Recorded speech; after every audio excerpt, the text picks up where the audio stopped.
You know, I love podcasting. I have since 2006, back when you had to use like a Dixie cup with string to make the thing work. And that's why I'm so excited that we recently moved Mysterious Goings On to Anchor FM to record our podcast. I gotta tell you, I don't regret it a bit. If you haven't heard about Anchor, it's the easiest way to make a podcast. Let me explain.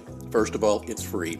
There's creation tools that allow you to record and edit your podcast right from your phone or computer. Anchor will distribute your podcast for you so it can be heard on Spotify, Apple Podcasts, and many more. And you can make money from your podcast with no minimum listenership. It's everything you need to make a podcast all in one place.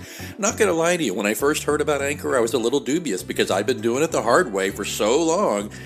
But I got to tell you, it's very easy. Use a Stripe account. Get sponsors.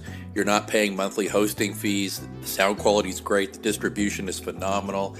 Friends, download the free Anchor app today if you want to start your own podcast, or go to anchor.fm to get started. Remember, you heard it here first on Mysterious Goings On.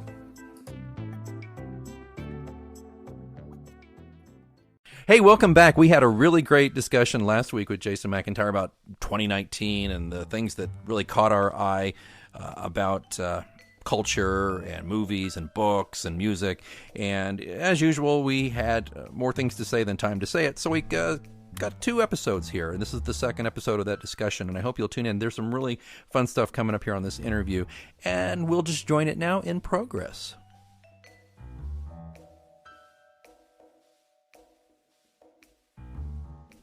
Now we have Picard coming up, like next week, as of this recording. Yes. Are you going to watch that?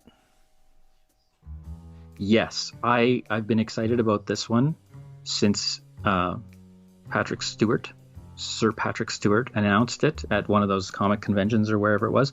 And I'm sadly, I'm still going to watch it, but sadly, as January moves along here, I'm hearing mixed things about it, and I'm saying to myself, just stay the course, watch it, make up your own mind, don't follow the sheep. But I have been hearing things that are not great about it, so that has me a little concerned, because I love the character, and I really want it to be worth it for Patrick Stewart to come back and do a show about this character, and if it's not worth it, that's going to feel a bit like a knife, I think. And so we'll see. I mean, I'll watch it. There's no point saying any more about that, because I agree with you, other than just to say that it bothers me somewhat that it's basically the same crew, that's created Discovery, but Stewart has a hand in it, obviously. Now, some people might say, well, good. Well, okay, but remember, Stewart also was the one who was like, I'm tired of Picard being so thoughtful and all this. I want to be an action hero. And that's why he's an action hero in all the movies. And I think that's mixed results, frankly. And thankfully now he's nearly 80 years old and he can't be an action hero. So maybe we're back to the thoughtful, pensive Picard, but we'll see. So there's that. Moving right along, because we are going long here as we are due. Is there some music that stood out for you in 2019? I think as I've mentioned to you, I didn't listen to a lot of new music in 2019. I was listening to a lot of old stuff. I was listening to show tunes. I was listening to movie soundtracks, and I was listening to my kids' music. I don't know if do you find this with your daughter? Is that my daughter will hear something somewhere and want me to get it for her, so I'll buy it for her, and so it'll be on all of our devices. So then this year I discovered, and you're gonna laugh, and that's fine, I discovered that I actually really like Taylor Swift. She's a delight. She's writing a lot of her own music, and it's just straight ahead pop music, and there's nothing wrong with that. And it's I think part of the reason there's an appeal is because my daughter and I can listen to it in the car together, and we have that common thing now. So there's that. There's speaking of my daughter's music, Camila Cabello, I think I'm saying it right. She put out a record about a month ago. It's really good pop music. It's really like just fun stuff that my daughter's bopping along to in the back of the car. So it's fun. But what about you? Anything stick out for you? Same. I don't listen. I listen to a lot of my daughter when she's in the car. She gets the radio. That says a lot about how I love my daughter, to give up the radio. But I listen to a lot of the pop she likes Yep. too. And what I love though, is this still happens. If she gets in the car, she doesn't usually, if she hears something she knows I love, she doesn't ask me to change it right away, and then I'll catch her singing along. She was singing along, this is weird, to Synchronicity 2 Right. the other Yeah, day. that's I'm the just best. like, oh my God, that's the best. So, you know what I've been listening to? Same with you. I have listened to some new stuff. I won't go into it here. There's just bits and pieces, but two things. Big Tiki Yep. revival. You and I've me been both. listening to We're Tiki listening to a this lot of year, Martin Denny. Yeah, a lot of Yep. Martin Denny. There's so many. If you're not listening to the Quiet Village radio, you can find it on satellite or podcast. And go to the podcast Quiet Village. You owe it to yourself. It's not just great background music. It's just music. It's unusual and it's good. But I've been really listening to Big Country, the Scottish band from the 80s and 90s. Stuart Adamson, who unfortunately tragically took his own life about 18 years ago now, or something like that. One of the most brilliant songwriters ever. And don't take my word for it, folks. The Edge from U2 said so at Stuart's memorial service. He said something along the lines of, he wrote songs U2 wished they could. And I would just tell you, if you're not listening to the 13 Valleys, Chance, Ships, I would just advise anybody who likes good lyrics and really good music and performing to look up Big Country and the tragic story of Stuart Adamson. But he has been taking up a lot of space in my life, my music life this year, and I don't regret it a bit. He's great. I'm looking forward to some new Colin Hay stuff coming up and some new Sting, I think. And but sometimes, like you and I said, we got to look back a little bit. You know, we don't have to. We get our share of new stuff with the kids, but it's good for us to look back. And I like Big Country because I was a fan of theirs back in the day, but I probably was only really enjoying like one album. So now I've really dug deep, and it's really important to me. So That is awesome. Like, I love when an artist will come out with something new, and that kind of makes me go back and look at their old stuff that I maybe haven't heard in a while, or maybe didn't know about, like Nathaniel Rateliff. yeah, and the Night Sweats. Nathaniel Rateliff and the Night Sweats. He has a solo album coming out, and his first single came out, I think, a couple of weeks ago. It's a fantastic song. So then that caused me to go back and listen to all the Night Sweats albums that I haven't heard in a couple of years. They're fantastic. Pete Yorn has a new album that came out, I think, about 2 months-ish or 3 months ago. That's a great album. So, of course, I go back and listen to his whole catalog. There's a show that you and I are probably going to discuss in a minute called Mr. Mercedes. Yes. And I can't recall if the theme song in season 3, which came out in 2019, is the same as the other seasons, because I didn't go back and rewatch. No, it isn't. It isn't, is it? It's Bob Dylan, isn't it? It is. And so I'm like, I really dig this Bob Dylan tune. I've never heard it. I've never heard it before. And I go back and I find out it's a B-side. And I said to myself, what is it that I like about this song? Because it's Bob Dylan, but it's not quite Bob Dylan. And I'm thinking, this sounds like if Bob Dylan and U2 and maybe The Edge got in the studio together and made a song, recorded a song. Yeah. And so I go and look into it. It's called A Series of Dreams. It's a B-side from an album that was produced by U2's longtime producer, Daniel Lanois. And I'm like, well, that's why it sounds like U2 and Bob Dylan got in the studio together. Anyway, so that has kind of caused me to go back and listen to all my favorite Bob Dylan albums the last few months. You know, I was blessed this last year. I not only saw the aforementioned Pete Yorn, I saw finally Bob Dylan in concert. That's right. I went by myself to see Bob Dylan. My wife's turned me on to Pete Yorn years ago, so when Pete's in town, we try to go. And I'm very excited about 2 weeks from now, maybe 3, finally a lifelong desire to see the great Lyle Lovett will come true, because we have tickets to Lyle Lovett in February. So awesome. I love Lyle's approach to country. He's more old style country, which I like. I'm not a big fan of the current crop. Not saying it's bad. It's just not for me. I'm with you. I mean, give me a Hank Williams Jr. Oh yeah. Or even Senior, and give me Johnny Cash probably. And I think that's probably one of the reasons that Taylor Swift, not to bring her up incessantly, but like I just always thought of her as like a teeny bopper modern country singer. And I think she initially started in country, right? I don't know. And so now she just embraced the pop side, and it's good. Other albums or artists I was listening to. Donovan Woods, Haim of Monsters and Men came out with a great album this year. Right.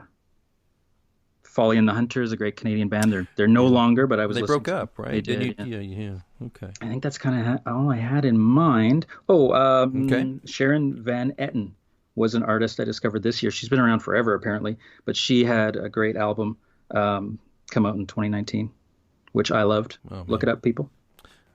I will look that up. We're kind of closing out here real quick.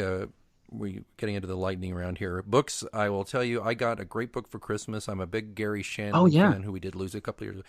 I got his book, and what it was Judd Apatow basically was the conservator of what Gary left behind. Gary didn't have any heirs or anybody close to him, like a wife or a girlfriend at the time, and he had all these notebooks from ever since he was a child, letters, notebooks, and this book, he put together this wonderful book with photos and interviews, and it's phenomenal. It's this wonderful Gary Shandling epilogue of his life, and Apatow did a really nice job putting it together, and I consumed it in like a day. I just kept reading it, so I recommend that book very much if you're a Gary Shandling or comedy fan. Mm-hmm. And I also recommend to the Jerry Seinfeld driving comedians in cars getting coffee, the episode with Gary.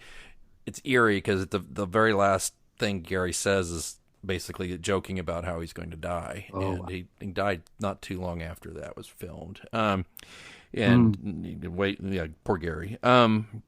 But a great book. I also got a lot of Jim Harrison books for Christmas too. He is a gourmand, and he's a food writer, and he's a raconteur. He also did write a screenplay of a movie, The Legends of the Fall. Oh, He was that guy. Yeah, interesting guy. I'd read a lot of his stuff from the library, and my in-laws actually got me a couple of collections of his essays and interviews. So I'm going to be diving into that soon. And I also read A Warning by Anonymous, which was the alleged, I assume it's unalleged, person who is in the Trump administration but is anonymously telling tales about what goes on. And it's a terrifying read, but I got to admit, after about halfway reading it, I was like, okay, this is basically just a long list of really obnoxious stuff that happens and scary stuff that happens, and then a lot of moralizing from this writer who didn't even have the courage to put their name on the book. So that's how I felt about that book. Right. Okay. Yeah. What about you? Now those are some nonfiction reads, basically.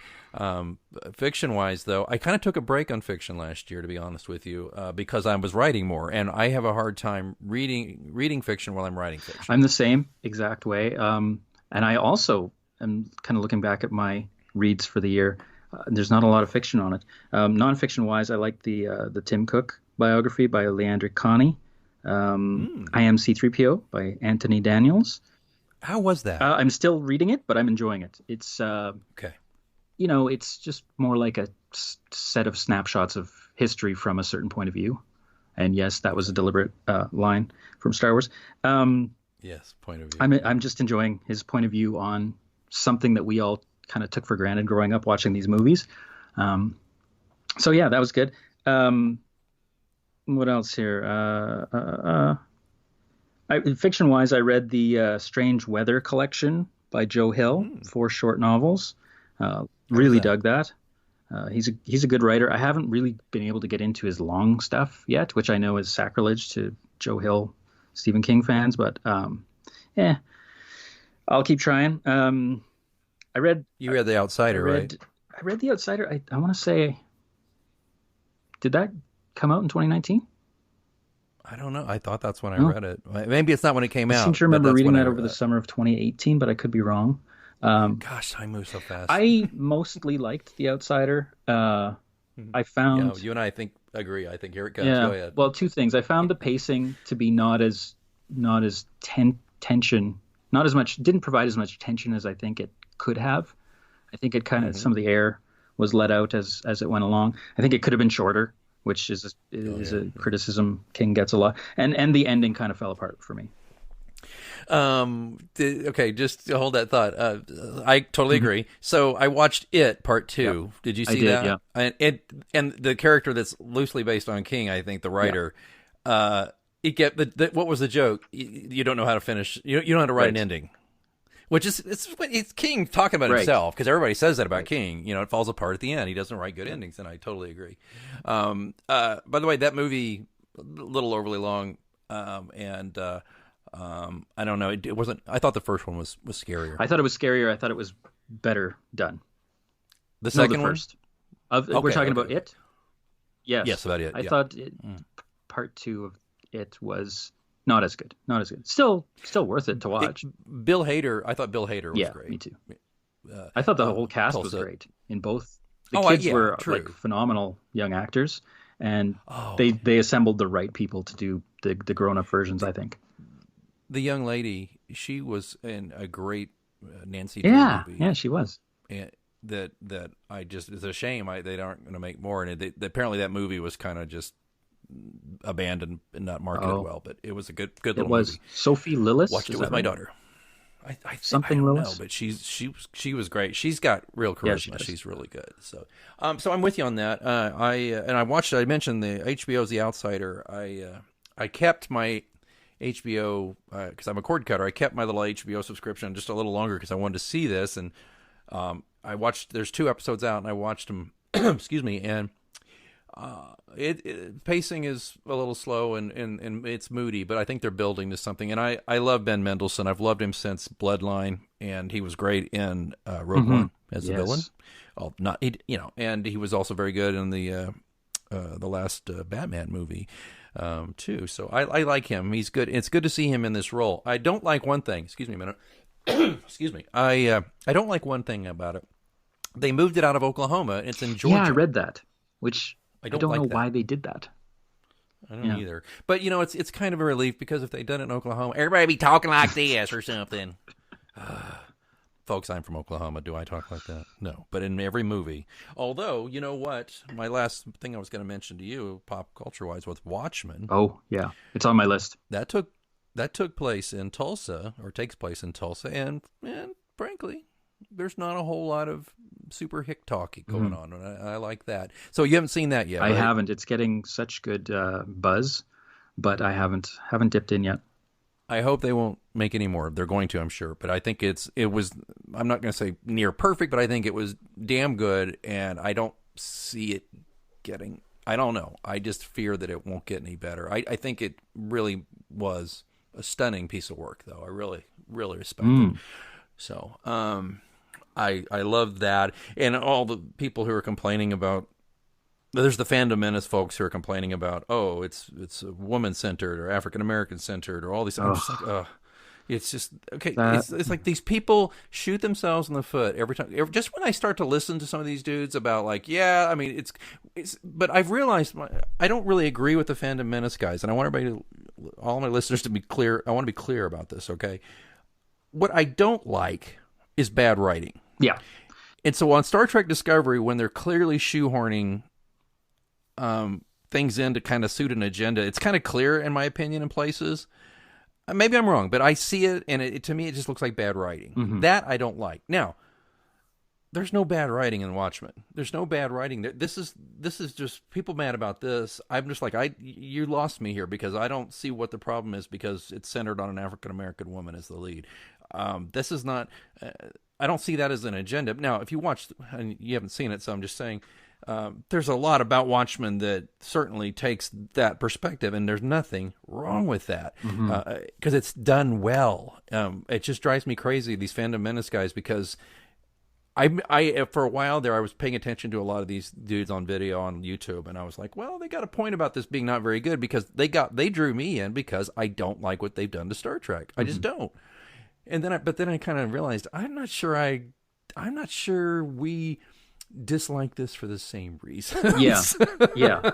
And that's what, just to sidestep for a sec, just that's my issue with all reviews, but specifically just this poll of public opinion on pop culture and like the Star Wars movies, for example. Yeah, you have some legitimate gripes, but if most of your gripes are centered around things that have nothing to do with story, performance, or the technical aspects of making the movie or the TV show or writing the book, then I kind of am going to tune you out. You know what I mean? It doesn't really affect me. I'm there just to see or hear or understand a great story, have compelling characters that are performed well. and not have not have some kind of crazy J.J. Abrams lens flare all over everything. But but you got to put up with a little bit of that, I guess. Yeah, you and I are in complete agreement on that.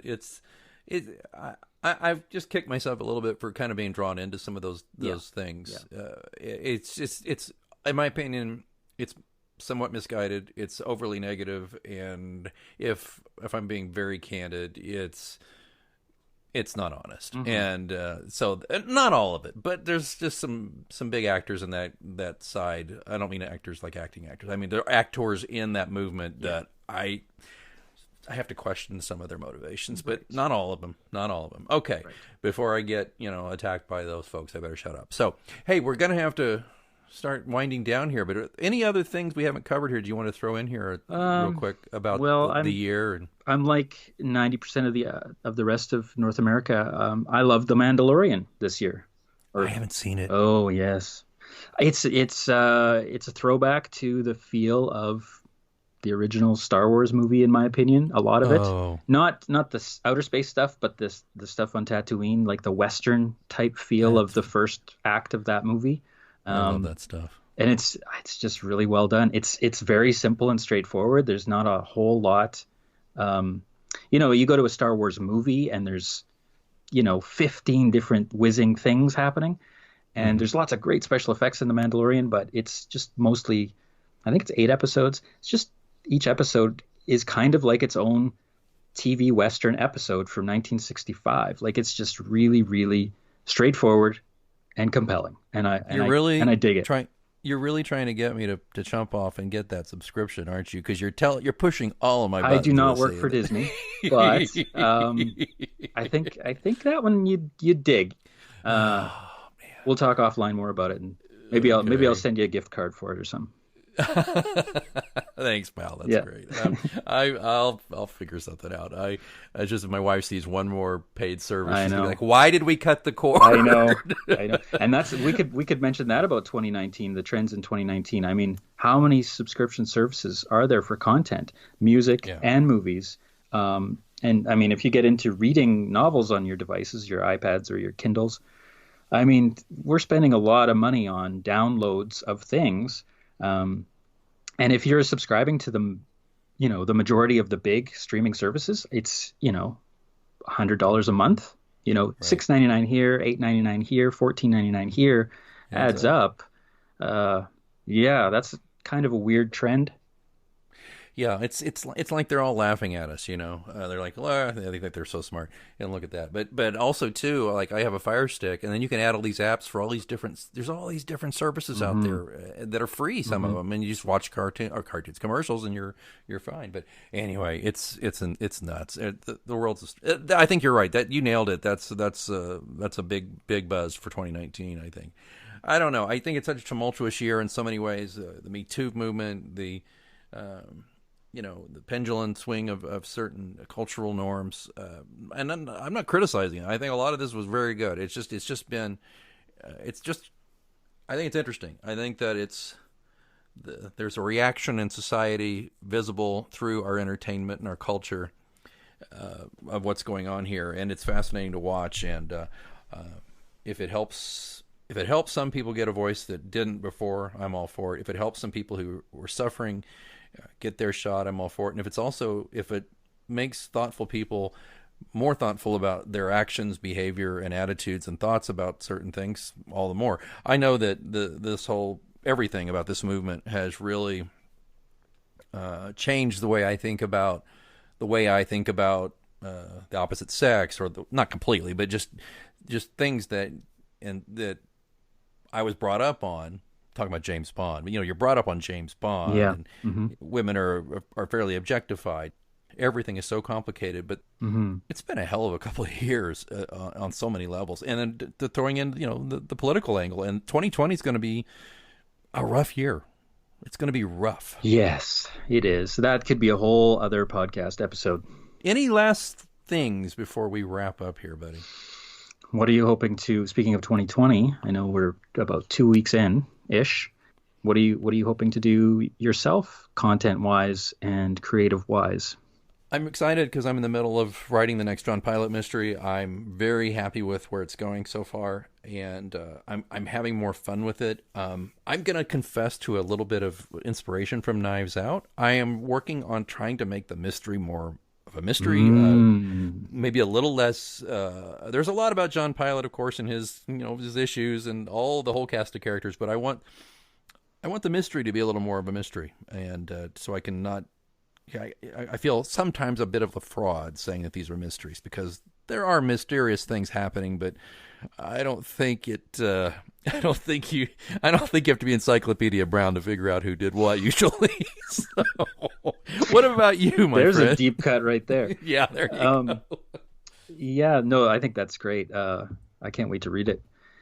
I'm working on a new book that is a piece of fiction based on an idea, really a whole story that I've had in my head for about 25 years. Holy since cow. I was quite a young man. And I'm excited. I've been excited to write it for quite some time, and I just had other things that were more interesting.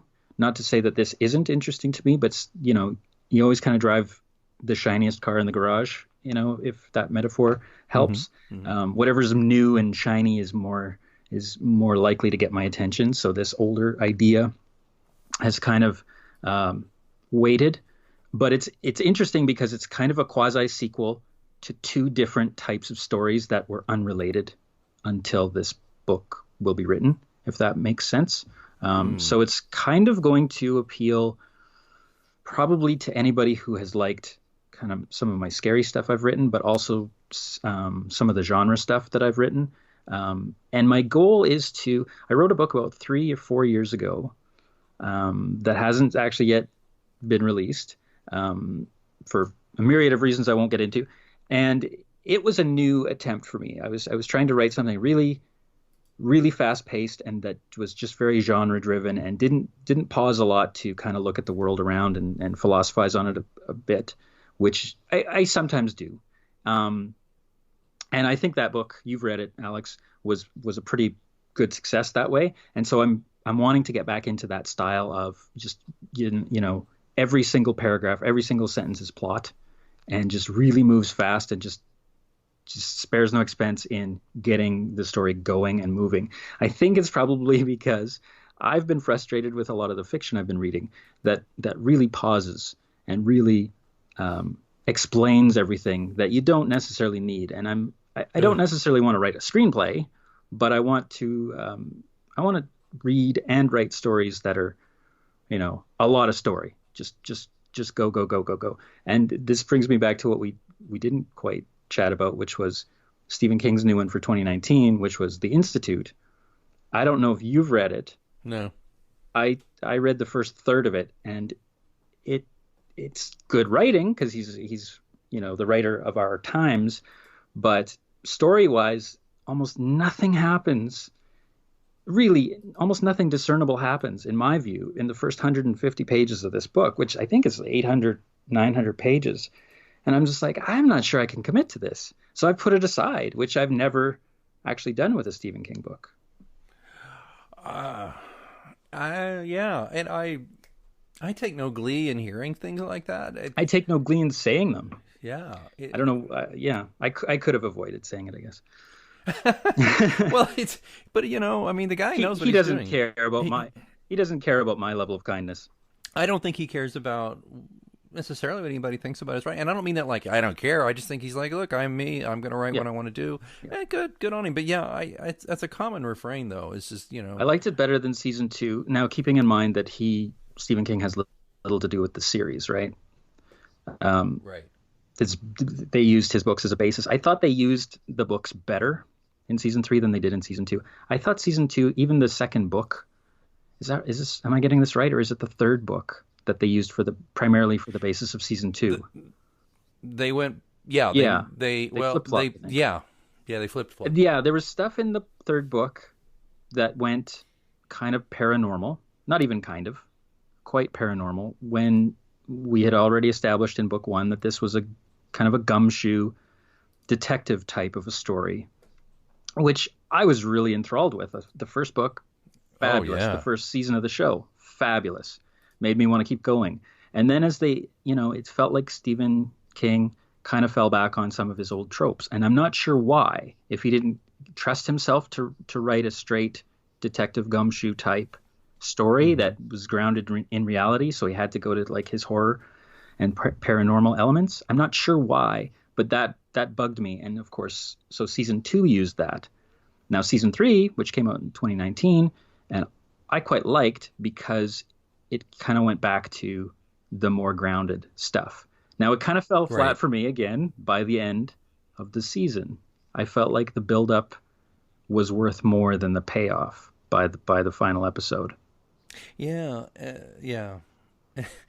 Without giving it away. Yeah, and the villains, the antagonists. Well, I'll say this about season 3: you'll never look at Captain Janeway the same way again. Yeah.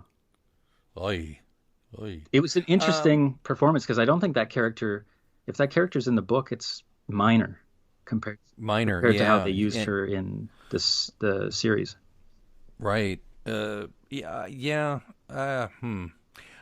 like 3. It was returned to form compared to the second season, but I think you're right.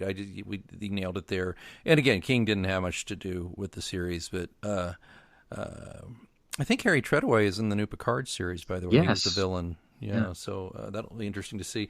So I enjoyed that. And TV wise, there's just real quick. There's a show that started in 2019 that I kind of watched, and I'm going to completely confess, I started watching because I have a massive crush on this actress, but Kobe Smulders has a show called Stumptown, which is based on a popular graphic novel where she is this accidental private eye kind of skip trace type person, and it's actually a fairly entertaining show. Don't know if you get that up your way, but I enjoyed it. I'm not even sure what service or network is that on. It's on ABC here in America. Oh, yeah. So I don't know. I'll get that somewhere. Yeah. It's called Stumptown. And I'm not telling you it's the greatest thing ever, but I enjoy her performance in it, and it's all right. I don't watch a lot of what we would call network shows anymore, but so every now and then when I find one that looks interesting. Now, I tried to watch one the other day called on Fox just because of the concept, kind of a modern-day Western concept about a guy who was the head of the sheriff's posse in L.A. County. He's a rogue. Doesn't go by the book. He's got his own code. And anyway, the sheriff dies, and there's a rule that if the sheriff dies in a certain way or whatever, that the senior member of his posse could take over as interim sheriff. And so there you go. That's your show. I couldn't get through 15 minutes of the dialogue. It's so bad. Stephen Dorff is playing the character, and it's all just so bad. It just, if you're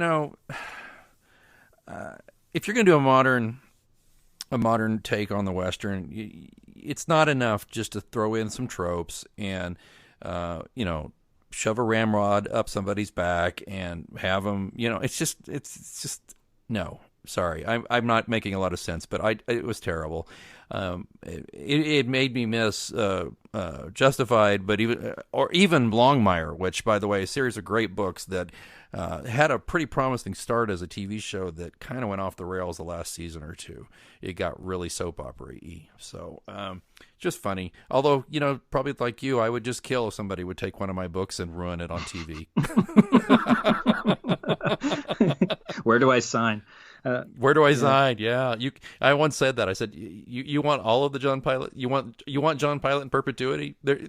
How many zeros are on that check? You got him. Bye, John." Yeah, exactly.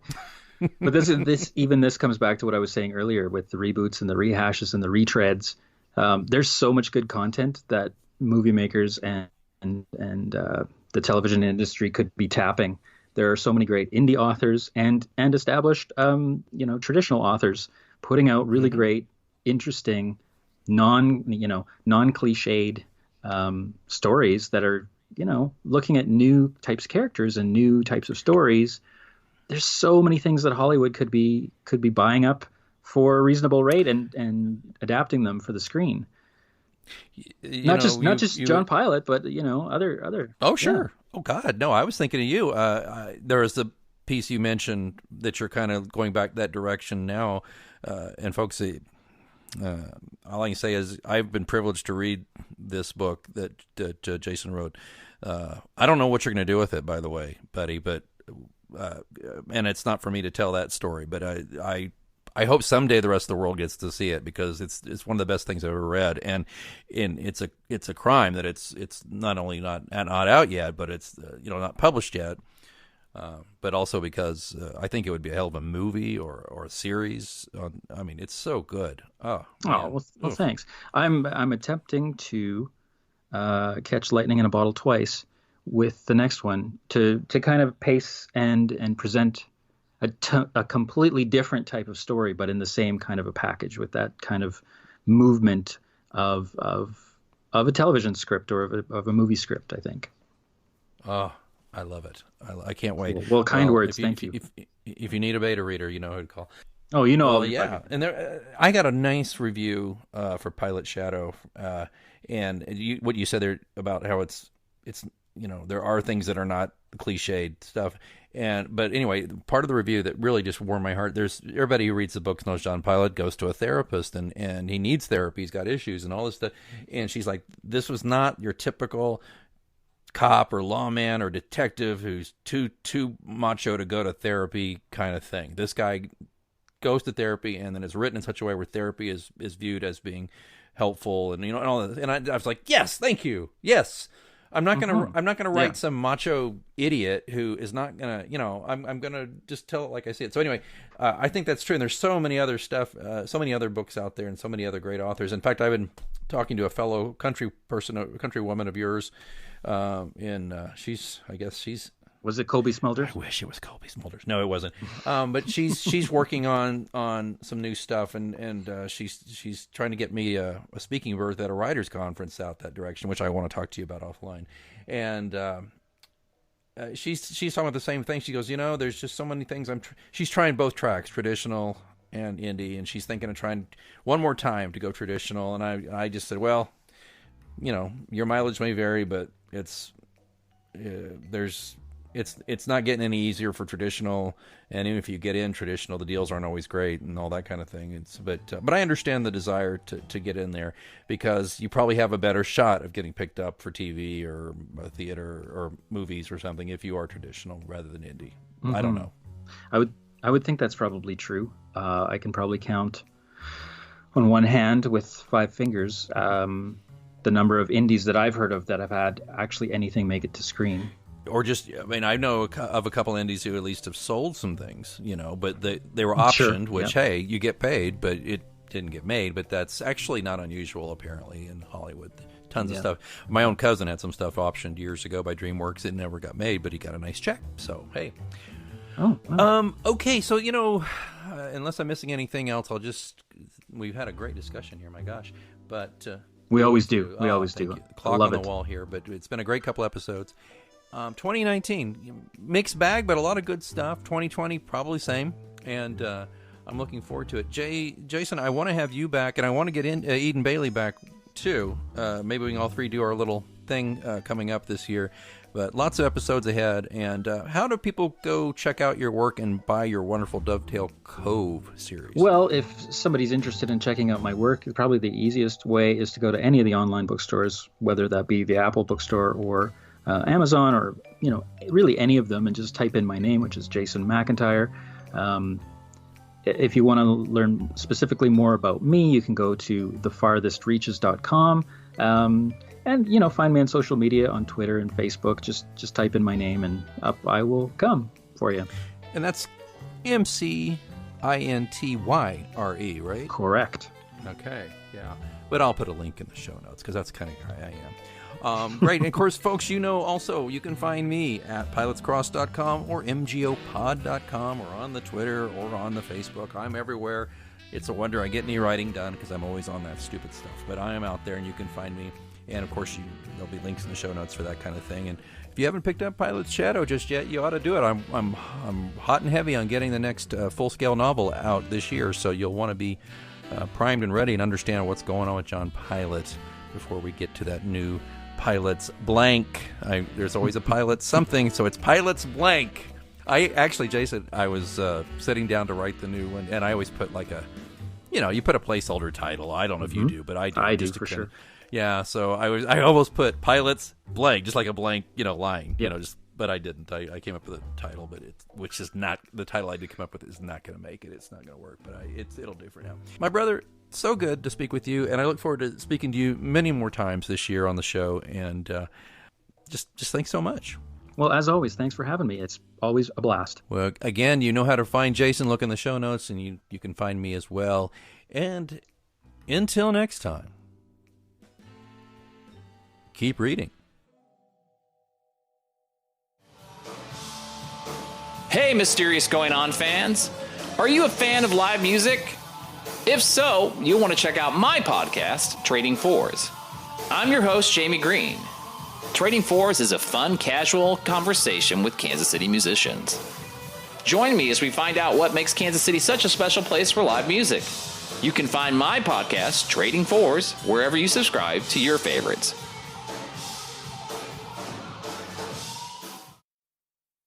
A little flexibility can go a long way. By refinancing your new or used auto loan with PenFed, you can lower your monthly payments for more flexibility in your budget. You can even schedule your first payment for up to 60 days from the date of your refinance. Calculate how much you could save at penfed.org/auto-refi or call 1-800-247-5626 to apply. Membership is open to everyone. To receive any advertised product, you must become a member of PenFed, insured by NCUA. It's a great time to get a great deal on a new car when you get approved for an auto loan from PenFed. Our Powered by True Car rates are as low as 1.39% APR on new vehicles. Finance for a longer term to lower your monthly bill. Plus, take up to 60 days to schedule your first payment. Join PenFed and together we'll keep you moving forward. Anyone can apply. Visit penfed.org/auto or call 1-800-247-5626. To receive any advertised product, you must become a member of PenFed, insured by NCUA.